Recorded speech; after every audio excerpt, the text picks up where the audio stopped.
sit. You always have her sit before you send her in the crate. Open the door. This is the routine we've gone through every day, all day long. You can take some treats and you can say, go. If you have any problem with her going in the crate, toss one in. Because sometimes when they go home, they won't do it for their owner. They'll try to see if they can get you to balk and not do something that you want them to do, even though they do everything here for us. So if you have any problem with her going in the crate, just toss a couple of treats in there. She'll go in there. That's what we did at first when she first came here. She's in there. I took off her little training collar. I closed the door. You can hang this little training collar on the door like that. She sleeps overnight in her crate. She's in and out of the crate all day, almost every hour.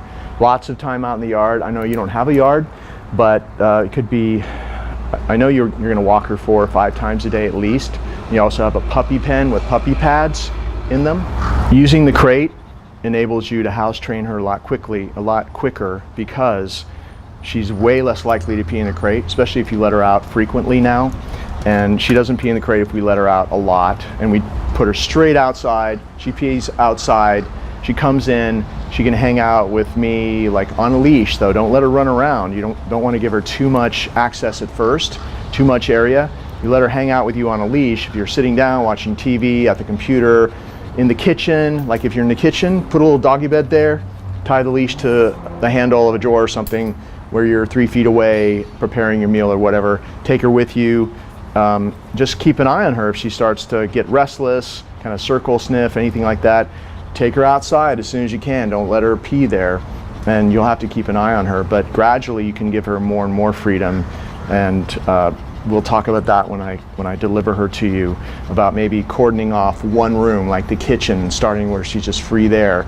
But we'll start with a puppy pen, circled, big puppy pen in the kitchen, circled, pee pads everywhere, and gradually you remove a pee pad and make that pee pad area smaller and smaller, so she gets used to just peeing on that one pee pad.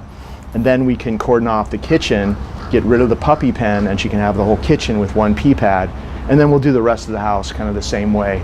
But she's not had any accidents in the house for so long here, because we've either had her in the crate, she's with me and watching her. If she seems like she needs to go to the bathroom, then I put her outside, or she's outside. So she's with me, supervised in the crate, or outside where she pees. I never have her with me on the floor, on a leash of course, but on the floor supervised, unless she's been outside first. So you don't take her out of the crate and let her hang out, because she probably has to pee. So she comes out of the crate, take her outside to pee, come back in. That's when she has some time on the floor and not in the crate or not in the puppy pen. So it's always that sequence. And when you're going to take her out of the crate, this is the way we've been doing it. Let's say this is first thing in the morning.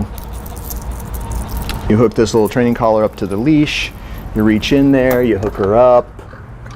She's going to wait in there, see the door open until you say okay. She's going to come out, and if this is going to be inside, of course, we're just doing it out here because it's easier for us today to film out here. And you have her sit, and then you bring her to the doorway and you have her sit and do all the doorway stuff and the other things that you saw in the other part of this video. No, it's very hot today, so she wants to be cool. So no, you have to sit, and then we're going to say go, and she's free.